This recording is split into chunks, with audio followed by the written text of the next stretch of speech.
ભાવનગરમાંથી જે ST bus ઉપર હુમલાની આખી ઘટના સામે આવી હતી ત્યારબાદ આખી બાબતને લઈને અનેક ચર્ચાઓ પણ થઈ, પરંતુ આ તમામ ચર્ચાઓની વચ્ચે હવે જે રિક્ષા ચાલક છે કે જેની સાથે એસટી બસ ડ્રાઈવરની બબાલ થઈ હતી તે શું કહી રહ્યા છે ને એની સાથે સાથે જે હડતાલ હતી એનું શું થયું, આ તમામ બાબતોને લઈ અને વિગતે ચર્ચા કરીશું। નમસ્કાર, હું છું ઉજ્જવલ અને આપ જોઈ રહ્યા છો નિર્ભય ન્યૂઝ।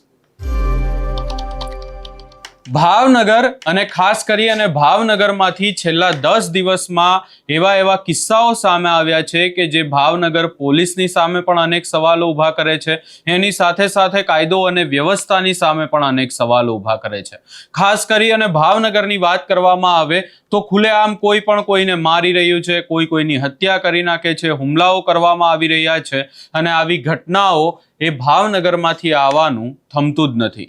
ક્યાંક ને ક્યાંક આ તમામ બાબતોને લઈને હવે એવી પણ ચર્ચાઓ થઈ રહી છે કે આ અસામાજિક તત્વો, ગુંડા તત્વોને ભાવનગર પોલીસનો ડર નથી રહ્યો અને ખાસ કરી અને ભાવનગર પોલીસ તો ચર્ચામાં છે જ। આ તમામ ચર્ચાઓની વચ્ચે હવે જે આખી બાબત સામે આવી હતી કે જ્યાં એસટી બસ ચાલક અને રિક્ષા ચાલક વચ્ચે આખી બબાલ થઈ હતી, ત્યારબાદ હુમલો થયો અને હવે આખી ઘટનામાં એ રિક્ષા ચાલકનું શું કહેવું છે એ પણ સાંભળી લઈએ। શું બનાવ બન્યો તમારી સાથે? બનાવ એવું હતું સાહેબ કે હું છોકરાને ચા બિસ્કિટ ખવડાવતો હતો, મારી ગાડી પાર્કિંગમાં પડી હતી અંદર ને આવી રીતે એક્ટિવા રસ્તા ઉપર પડી હતી।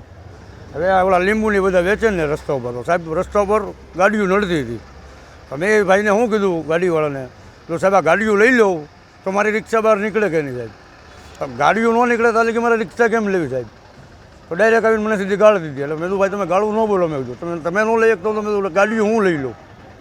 મેં સાહેબ આખી પાછી ગાડીઓ કરવા ગયો ને તરત મને સીધી ગાળી દીધી ને ઠપાટનો ઘા કર્યો સાહેબ।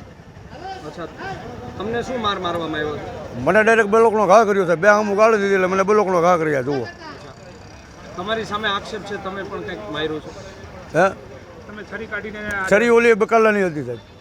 તમે મારી દે ને છરી મારી દે? ના ના નથી, સિટી બસના કાચ ફોડ્યા હતા એ મારવાઈ ગયો ને વાગી ગયો ના બસમાં, એવું હતું સાહેબ।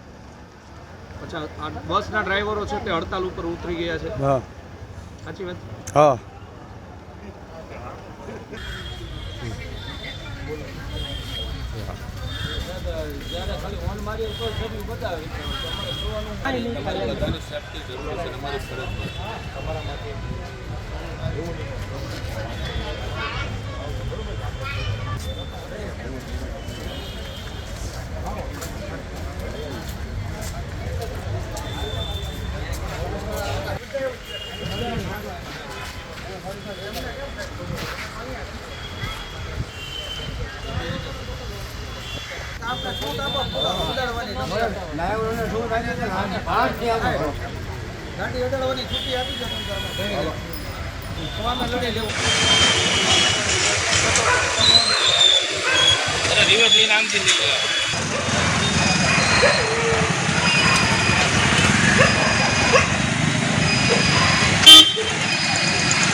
આખી બાબતને લઈને જો વધુમાં ચર્ચા કરીએ તો શરૂઆતમાં જ્યારે આખી બાબત સામે આવી ત્યારે એવી વાત સામે આવી હતી કે આ રિક્ષા ચાલક સિગ્નલ ઉપર ઊભા હતા, કાં તો એમની રિક્ષા રસ્તામાં પડી હતી અને તેઓ રિક્ષા હટાવી નહોતા રહ્યા અને બસ ચાલકે એમને રિક્ષા હટાવવા માટે કહ્યું અને ત્યારબાદ બંને વચ્ચે મામલો ઉગ્ર બનતા બોલાચાલી થઈ અને મામલો એટલો બધો ઉગ્ર બની ગયો કે છરી વડે હુમલો કરવામાં આવ્યો હોય એવી બાબતો પણ સામે આવી। પરંતુ હવે રિક્ષા ચાલકનું એવું કહેવું છે કે એ છરી માત્ર ને માત્ર ત્યાં પડી હતી, એમણે એનાથી કોઈ હુમલો નથી કર્યો અને ખાસ કરી અને બસના કાચ તૂટી ગયા હતા અને એના ઉપરથી એવું લાગી રહ્યું હતું કે રિક્ષા ચાલકે ક્યાંક ને ક્યાંક અસામાજિક તત્વ, ગુંડા તત્વ જેવું કામ કર્યું અને આખી બાબતે અનેક ચર્ચાઓની વચ્ચે આપણે જોયું કે જે બસના કર્મચારીઓ છે તેમના દ્વારા હડતાલ પણ કરવામાં આવી, હડતાલ કરી અને ઉગ્ર વિરોધ કરવામાં આવ્યો।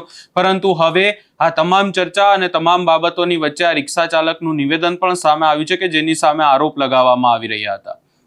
આ તમામ બાબતો ઠીક છે, પરંતુ અહીંયા વાત એ કરવી છે કે ખુલ્લેઆમ આવી રીતે રસ્તા ઉપર કે જ્યાં પોલીસ ચોકીની સામે જ આવી ઘટના સામે આવતી હોય તો આ સામાજિક તત્વો, આવા ગુંડા તત્વોને પોલીસનો કેટલો ડર હશે ભાવનગરમાં એ પણ એક સવાલ છે। અને આ માત્ર ને માત્ર આ એક બસનો બાબત નથી કે આ માત્ર એક હુમલો કરવામાં આવ્યો હોય એવી બાબત નથી, પરંતુ વાત કરવામાં આવે વિઠ્ઠલવાડી વિસ્તારમાં ત્યાં પણ ખુલ્લેઆમ રસ્તા ઉપર રસ્તામાં જ લોકો ઉપર માત્ર ને માત્ર એક સામાન્ય હોર્ન વગાડવાની બાબતે વેપારી ઉપર હુમલો કરવામાં આવ્યો હતો.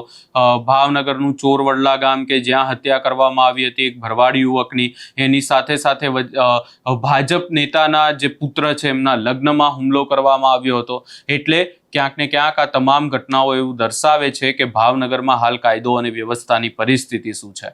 હવે આજે આખી બાબતને લઈ અને તમારો શું અભિપ્રાય છે અમને કમેન્ટ કરી જરૂર જણાવશો અને અમારી ચેનલ નિર્ભય ન્યૂઝને લાઇક, શેર, સબસ્ક્રાઇબ કરવાનું ભૂલશો નહીં.